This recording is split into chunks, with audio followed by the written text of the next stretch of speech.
Today, I'm going to tell you everything you need to know to prepare for an autism haircut. Having played on both sides of the field as a professional barber and a behavior analyst specializing with children with autism, I know what works. So today, I'll be discussing the 3 things that you absolutely need to know to prepare yourself for success. Now, besides going to the doctor or to the dentist, going to the barbershop is just one of those things that's extremely difficult for children with autism. Now, the reason why it's difficult is because somewhere along the way, your child has begun to associate haircuts with something negative.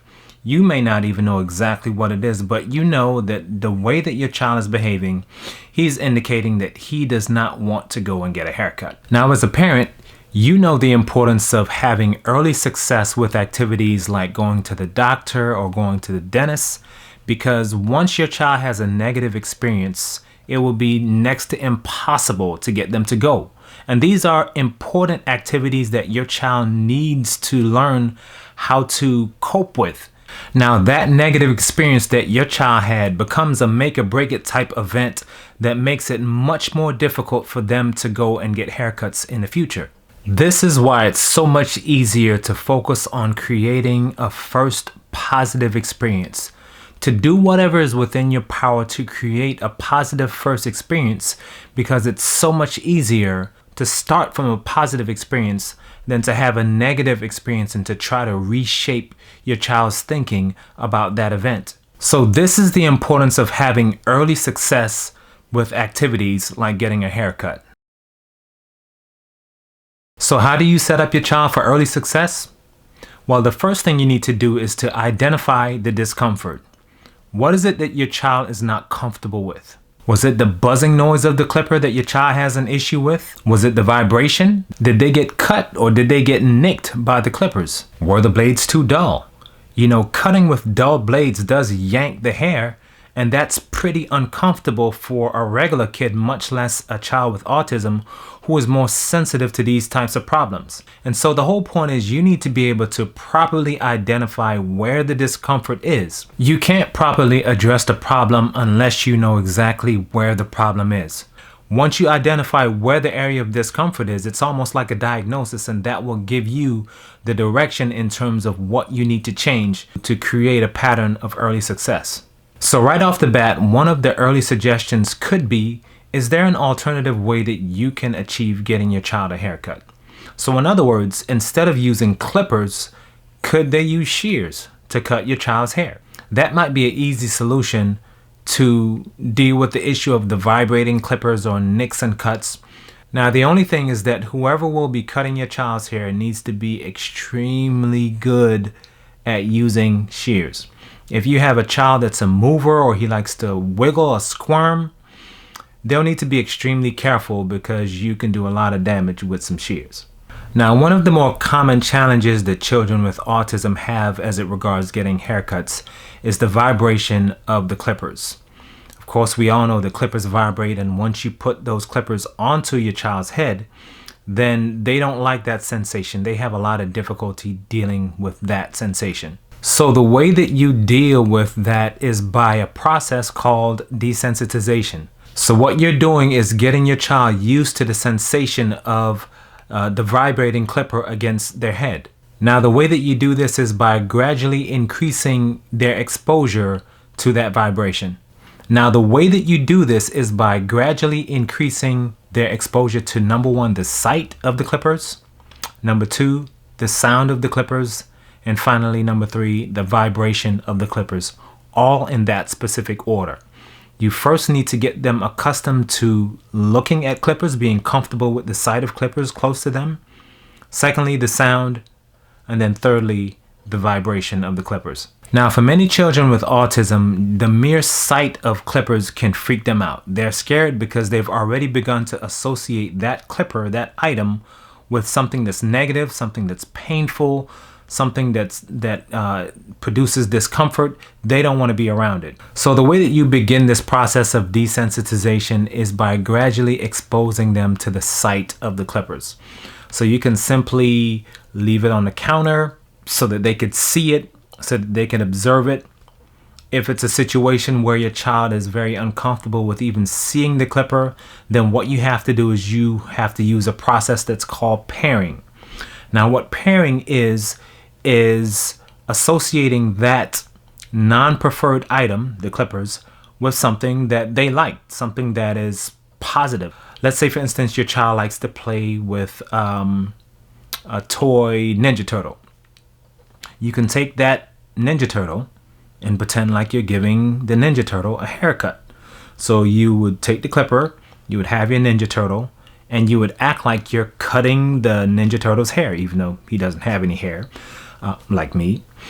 But the whole point is you need to pair that non-preferred item with something that is positive, something that they like, something that they prefer, something that they enjoy playing with, so that that negative item becomes associated with something that is positive. So the whole idea then is that you begin to cut the Ninja Turtle's hair with the clippers, and then you want to get your child to the point where he is actually grabbing the Ninja Turtle and he's taking the clipper and he's playing with the clipper. So now he begins to associate something positive with that item. You would need to be the one that models the behavior for your child. Now, when you're doing this, you want to be careful of how your child observes you playing with the clippers and the toy. If you begin to play with the toy and the clipper and your child is very resistant and he's fussing because he doesn't want to get close to the clipper, you don't want to just hand your child the clipper at that particular point. You want to wait until they begin to see that the activity is fun. You want to make sure that before you hand the clipper over to your child that they are going to grab the clipper, and you can sense whether they want to join in with playing with you or if they have some sense of reservation. If you notice that your child has reservations, then you do not want to give your child the clipper at that particular point, because they're not ready. They're not ready to hold on to the clipper. So you want to make sure that they are interested in the activity, that you want to make sure that they're seeing that the activity is fun. And then once you can sense that your child has an interest in grabbing the clippers and playing with the toy, that's when you give your child the toy. So again, that process is called pairing, where you begin to pair that particular item with something that is preferred, something that's a reinforcer, something that your child likes. And by that association between that non-preferred item and the preferred item, the non-preferred item then becomes something that your child can at least tolerate or may even begin to enjoy. So the first thing you want to do is to pair that particular item with something that is positive. Now, once your child actually holds the clippers and is playing with it, then that's a good indication that they're ready for step number 2, which is to get them desensitized to the sound of the clippers. So that means you have to turn the clipper on. Now, in most barbershops, they use electric clippers, those that plug into the wall. So if you're at home and you're practicing, I would suggest that you would try to use a clipper that is very similar to the ones that they have in the real environment, so that it's not a huge shock. And keep in mind that children with autism are very rigid sometimes in their thinking. And so once they get accustomed to seeing one particular item, if there's something that looks a little bit different, like a clipper, say for instance, if they're accustomed practicing with a clipper that looks a certain way, that feels a certain way, and then all of a sudden they go into a new environment where there's a different clipper that's a different color, that's, you know, that looks, the features are different. Just keep in mind that children are very sensitive sometimes to those types of changes. And so you want to make sure that whatever item that you're using is similar to the item in the real world, in the real environment, that they can have as much practice with that as possible.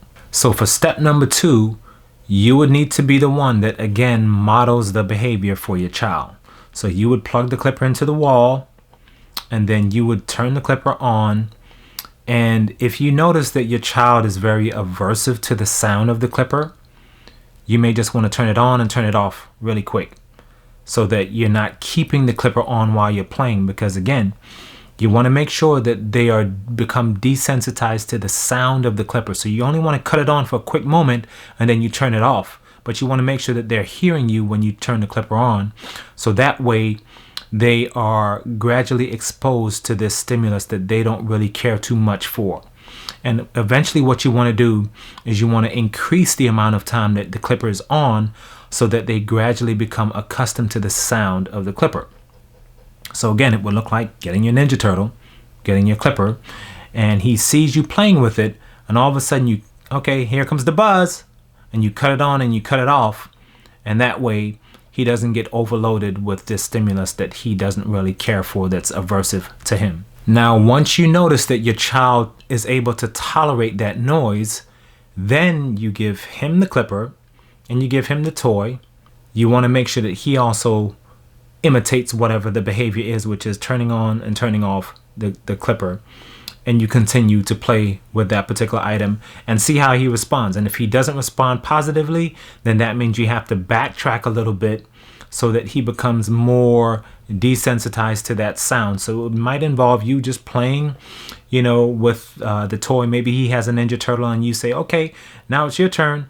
And then, you're cutting your Ninja Turtle, and then you say, okay, now it's your turn. And so then you try to clip his Ninja Turtle and see if he becomes desensitized to the sound. So then once your child becomes comfortable with step number 2, which is turning on the clipper and becoming accustomed to the sound of the clipper, the next thing is your child becoming comfortable with the vibration of the clipper, the sensation of the vibration.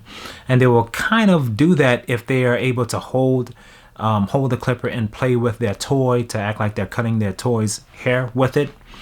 But really the point that you want to get to is where they're able to tolerate that on their own body, on their own person, particularly on their scalp. Now, one of the ways you can do this is by modeling, by you actually putting the clipper on your head. Now, of course, one of the ways you can do this if you're a mother and you don't have a haircut like mine would be to put one of the guards on there and touch the clipper onto your head. So you're not going to actually cut your hair, but you're just putting the clipper with the guard onto your head so that you can model being able to receive the sensation, the vibration sensation of the clipper being on your head. So here's an example of what it might look like. So here I have a pair of clippers and I have the guard on the clippers, and simply what you're going to do is going to make brief contact with the scalp with the clippers. So you're going to turn the clippers on and you're going to briefly just make brief contact with your child's head.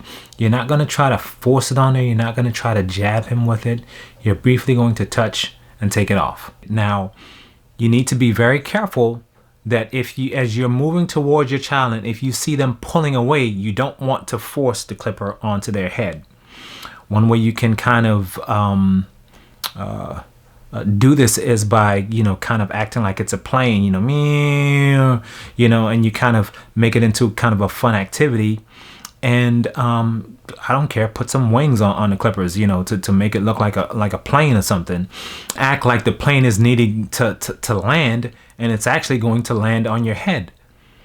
So what you do is you model it, and you want to make sure that the plane lands on your head, but it's only for a brief moment. You only just want to touch your head with it so that, again, it does not overload your child. So you do a couple examples where you turn the clipper on and you're playing with it. Yeah, okay, it's going to touch down, and you briefly touch your head with the clipper, and then you turn it into a fun game. And then you try to see if your child would allow you to touch down on their head. Again, if they pull away, you want to make sure you kind of back up a little bit, and you can kind of get close to him without touching. But the whole goal is to go from being at a far distance to a near distance to a near distance to a slight touch. And as soon as you touch his head and he accepts it, you turn the clippers off and you turn it into a big celebration, because now he's allowing you to touch his head with the clippers, which is your goal. Now, once your child demonstrates that they've become desensitized to the sight of the clipper, the sound of the clipper, and then the vibration of the clipper, then you want to begin to mock a real barbershop experience where you actually go out and you get a cape. You get a barber's cape. I know a lot of times at home parents use towels to, drape their children with. I would try to go out and get a cape, because you want to use whatever's very similar, if not the same, but very similar items that they use in a real barbershop. I would go out and get a barber cape and go through all of the steps again, where your child is exposed not only to the sight of the clipper, the sound of the clipper, but the vibration of the clipper against their scalp. Now, just because you've practiced all of these things at home does not mean that those behaviors will generalize into the barbershop environment. It does not mean that just because your child has been successful with tolerating the sight, the sound, and the vibration of the clippers at home, that is automatically going to translate into the barbershop environment. So this is why I recommend highly that you go into the barbershop, you establish a rapport with one of the barbers who will be cutting your child's hair, that you familiarize that particular barber with your son's issues, what your child is sensitive to, and how to approach cutting his hair. You can let that barber know what you've tried at home, what's been successful, and you want to get your child to a point where you're kind of easing them into this experience of getting their haircut.